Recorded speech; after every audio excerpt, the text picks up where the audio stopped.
चलो ध्यान से सुनो। Class 10 subject Sanskrit, chapter number 10। Chapter का नाम है मंदाकिनी वर्णम। मंदाकिनी वर्णम पाठ जो है ये रामायण के अयोध्या कांड, मतलब रामायण के अयोध्या कांड से क्या कहते हैं लिया गया है। रामायण के लेखक महर्षि वाल्मीकि हैं और मंदाकिनी नदी का चर्चा कालिदास का पुस्तक रघुवंश काव्य है उसमें भी किया गया है। मंदाकिनी नदी जो कि चित्रकूट पर्वत के निकट बहती है, जब भगवान राम को वनवास मतलब वनवास जाने के काल में जब पहुंचते हैं चित्रकूट पर्वत, तो भगवान राम उसके साथ में सीता और साथ में लक्ष्मण तीनों वहां बैठते हैं, ठहरते हैं और भगवान राम जो है मंदाकिनी नदी की सुंदरता क्या कहते हैं सीता को दिखाने का काम करते हैं और साथ ही साथ उसको अलग अलग नाम से संबोधित करते हैं, जैसे कि विशालाक्षी, शोभने, कल्याणी, उसके बाद क्या कहते हैं प्रिय, ये सब नाम से उसको संबोधित किया गया था। किताब का कुछ क्वेश्चन है, इसको बढ़िया से देख लेना। पहला क्वेश्चन कहता है कि मंदाकिनी वर्णम पाठ के लेखक कौन है? महर्षि वाल्मीकि। महर्षि। उसके बाद है मंदाकिनी वर्णम पाठ किस ग्रंथ से लिया गया है? हो जाएगा रामायण। उसके बाद है मंदाकिनी वर्णम पाठ रामायण के किस कांड से लिया गया है? अयोध्या कांड। अयोध्या कांड। फिर मंदाकिनी वर्णम पाठ रामायण के अयोध्या कांड के किस सर्ग से लिया गया है? तो 95।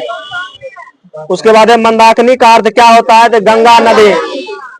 फिर मंदाकिनी वर्णम पाठ किस पर्वत, मंदाकिनी वर्णम पाठ में किस पर्वत का वर्णन है? चित्रकूट पर्वत।